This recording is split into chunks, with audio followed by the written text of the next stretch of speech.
The reason why free lunch talks about slavery, because you cannot talk about the black experience. You cannot talk about African immigrants without talking about slavery, without talking about the past experience that make up who we are as Africans or who we are as a black person. And I never knew, when I was in Africa, I just knew I was an African. The concept of race was, it never played out to us. We never had an issue on an example wherein race becomes a challenge, wherein race becomes an issue, wherein race becomes something that we worry about. Yes, we have tribalism, we have a lot of tribal things, we have a lot of things that are not great in our African society.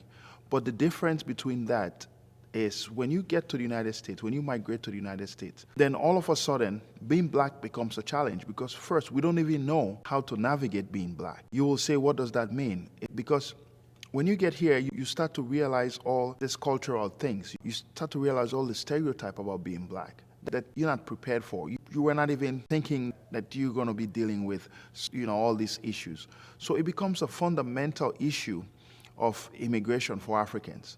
So if you talk to many Africans, and I went through that experience too, sometimes African immigrants feel as if that we're caught up between two walls. On one hand, we don't understand the African American experience at all. We don't. There's certain things that we do, there's certain things that we say that we don't really know whether the effect it has or if it has any impact at all.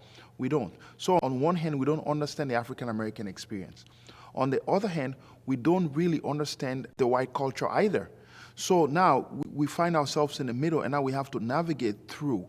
It's almost like you're in the center of two cultures because the black culture in America is not the same as the white culture. It's totally different.